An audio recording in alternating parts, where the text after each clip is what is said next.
खालदा जिया रिहा हो चुकी हैं और पार्लिमान भी तहलील हो चुकी है। तकरीबन 2 दहाइयों से राज करने वाली हसीना वाजिद को भारत में उनके सरपरस्तों ने हाथों हाथ लिया है। मोदी जी ने अपने इस मुहरे को बाहिफाजत किसी खुफिया मुकाम पर मुंतकिल करवा दिया है। बांग्लादेश की हिस्ट्री में जिस मुल्क का सबसे अहम किरदार रहा है अब तक है, और वो है भारत, जिसने 3 तरफ से बांग्लादेश को जोग्राफियाई तौर पे घेरा हुआ है।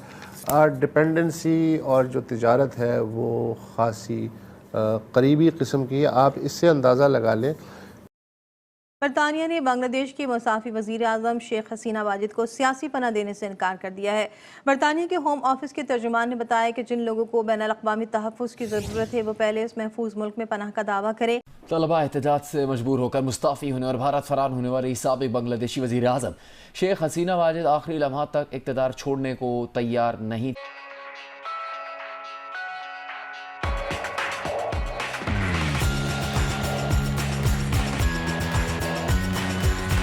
जहां वो बरतानिया में सियासी पनाह मिलने तक शांति से रहेंगी। अच्छा, 2 दहाइयों से बांग्लादेश पर बरसर इक़्तिदार 76 साला हसीना जिस तरह 45 मिनट के अल्टीमेटम पर मुल्क से भागी, फरार हुई और उसके बाद जो कुछ मीडिया रिपोर्ट कर रहा है वो उन सब के लिए यकीनन इबरत की मिसाल है, जो ताकत के नशे में अपनी औकात भूल जाते हैं। 2 दहाइयों से हसीना वाजिद और उनकी जमात अवामी लीग का जबर ज्यादती सहते सहते जब बंगालियों के गुस्से का लावा निकला तो अवामी लीग का इक़्तिदार ही नहीं, अकड़ और गुरूर की सब निशानियां बहा कर ले गया। गजबनाक अवाम ने हसीना वाजिद की रिहाइशगाह पर ही हल्ला नहीं बोला, बल्कि बंगला बंधु यानी बाबा कौम, जो इनके बाबा कौम है शेख मुजीबुर रहमान, उनका घर भी फूंक डाला। ये वही शेख मुजीबुर रहमान हैं जिन्होंने मशरकी पाकिस्तान को भारत की मदद से बांग्लादेश बनाकर इंदिरा गांधी को लोकसभा में कहने का मौका दिया था कि आज हमने नजरिया पाकिस्तान को खलीज बंगाल में डबो दिया। अफसोस के इस आने में इंदिरा गांधी के इसी सहूलतकार यानी शेख मुजीब को यहाँ भी आइडियलाइज किया गया। ये दूर की बात नहीं है, सोशल मीडिया पर पाकिस्तान तहरीक इंसाफ के रहनुमाओं ने शेख मुजीबुर रहमान की तस्वीर शेयर कर करके उन्हें सियासी देवता का दर्जा दिया, अवामी मुजामत का इस्तारा बताया। कहा कि पाकिस्तान के सीने में छुरा घोंपने वाला शेख मुजीब गलत नहीं था, उसे मजबूर किया गया कि वो ये सब कुछ करे। तहरीक इंसाफ के इन महात्माओं ने एक कदम आगे बढ़कर खबरदार किया कि पाकिस्तान अपनी तारीख से सबक सीखे। अफसोस कि आज इस सबक के सफ़े जो में ढाका की सड़कों पर बंगालियों के पैरों में पड़े हैं। गजबनाक बंगालियों ने कुछ न छोड़ा, नाम निहाद ये जो इनका मुजस्मा है बंगला बंधु का, उसको भी गिरा दिया और बांग्लादेश की बानी जमात अवामी लीग का हेड ऑफिस रख कर डाला। और तो और शेख मुजीब का आबाई घर तक नहीं छोड़ा। अवामी रेला जो है अकड़, गरूर, हटदर्मी, जिद और आमरीत की हर निशानी बहा कर ले गया। और इसमें बिल्कुल भी हैरत की कोई बात नहीं है कि बांग्लादेश की दरसगाहों से उठने वाले सेले रवा पर बानी पीटीआई के ट्विटर हैंडलर खामोश हैं, और ये जो ट्विटर हैंडलर्स हैं इन पर भी बाकायदा हम कह रहे हैं सख्ता तारी हो चुका है। जाहिर है कि वो किस मुंह से ट्वीट करेंगे। सब जो हैं चेले चांटे जिनके सोशल मीडिया अकाउंट्स पाकिस्तान और पाकिस्तान के इदारों के खिलाफ जहर उगलते नहीं थकते थे, आज मुकम्मल खामोश हैं।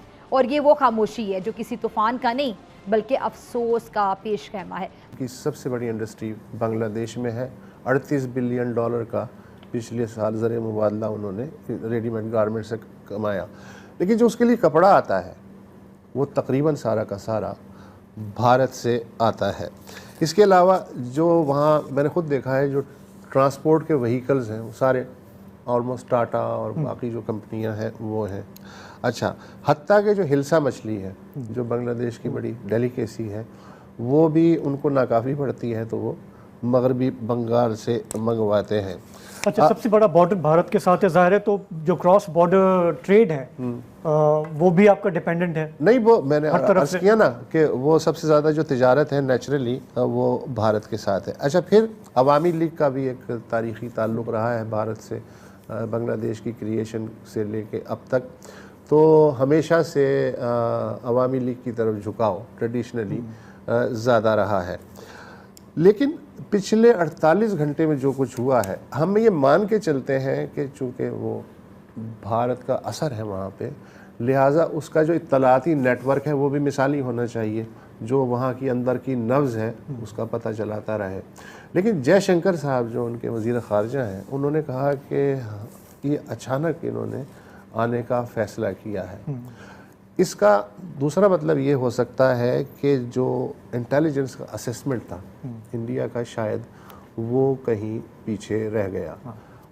एक इंतहाई इम्पॉर्टेंट मुल्क और नॉर्थ ईस्ट के बॉर्डर पे ये डिबैकल है या नहीं है, यही मैं जानना चाहता हूँ। कुर्बान बांग्लादेश और पाकिस्तान दोनों के ताल्लुक से जब कभी कुछ इस तरह की चीज़ होती है, ख़ास करके फौजी हुकूमत आती है या फौज का कंट्रोल होता है, तो वो एक खतरे की घंटी होती है, अलार्मिंग बेल होती है। और आप जानते हैं कि 1971 में हिंदुस्तान का तो रोल था ही बांग्लादेश को बनवाने में, इसमें कोई दो राय नहीं है। शेख मुजीब के साथ एक ताल्लुकात थे, और उसके बाद जब उनका असैसिनेशन हुआ और ज़ियाउर रहमान साहब वहाँ उन्होंने कू किया, मिलिट्री कू, तो उस ज़माने में हालात ठीक नहीं रहे। और उसके बाद चाहे जनरल इरशाद रहे हों या BNP की खालिदा ज़िया की पार्टी की हुकूमत रही हो, वो कभी भी हिंदुस्तान के साथ जेल नहीं कर पाए ताल्लुकात। हालांकि वर्किंग रिलेशनशिप तो थी, और जैसा वाजपेयी साहब कहते थे कि भाई आप अपने दोस्त बदल सकते हैं लेकिन पड़ोसी नहीं बदल सकते।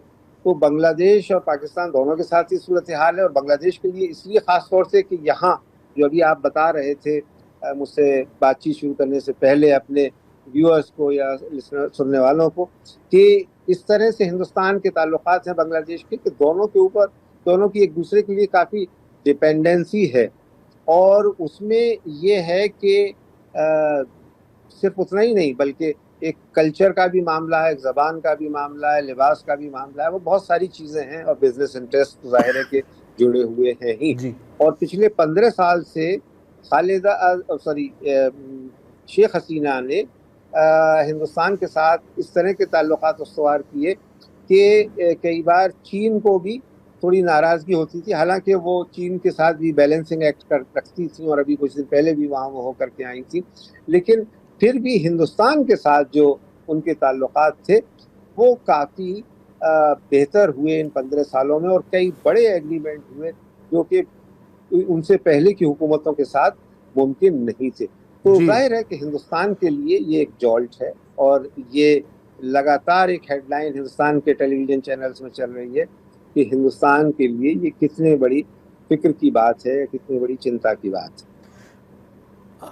कुर्बानी साहब, अगर जाते जाते थोड़ा सा ये बता दें हमें कि वेट एंड सी तो ठीक है, लेकिन इस वक्त इंचार्ज है फ़ौज वहाँ पे, और जो फ़ौजी क़यादत है बांग्लादेश में, उसमें कितना असर रसूख है भारत का, ताकि जो भी अगला सेटअप आता है उसमें भारत के जो स्टेक्स हैं वो प्रोटेक्ट हों। इसको आप ज़रा यूँ भी कह सकते हैं कि बांग्लादेश की जो फ़ौज है इस वक्त और उसके जो सरबराह हैं वो भी इस सिचुएशन में है कि वो हिंदुस्तान के साथ फौरी तौर पर किसी तरह का कोई जो एक हॉस्टाइल रिलेशनशिप जिसको कहते हैं वो नहीं चाहेंगे, क्योंकि वहाँ इस ऐलान के बावजूद कि फ़ौज ने कंट्रोल ले लिया है और वहाँ एक नेशनल गवर्नमेंट की तश्कील की जाने वाली है और उसके लिए बातचीत भी शुरू हो गई है, बावजूद इसके एंटी इंडिया सेंटीमेंट्स ढाका में ख़त्म नहीं हुए। वहाँ जो हिंदुस्तान का कल्चर सेंटर था, इंदिरा गांधी सेंटर, उसको नजर आतिश कर दिया गया, बहुत सारे मंदिरों को भी नुकसान पहुँचाया गया है, पूरे बांग्लादेश से खबरें आ रही हैं। ये हिंदुस्तान में भी इश्तियाल पैदा करेगा और बांग्लादेश के लिए भी। इसलिए वक्त की ज़रूरत ये होगी कि दोनों हुकूमतें वो एक वर्किंग अरेंजमेंट हो। थोड़े से हालात जब नहीं हुकूमत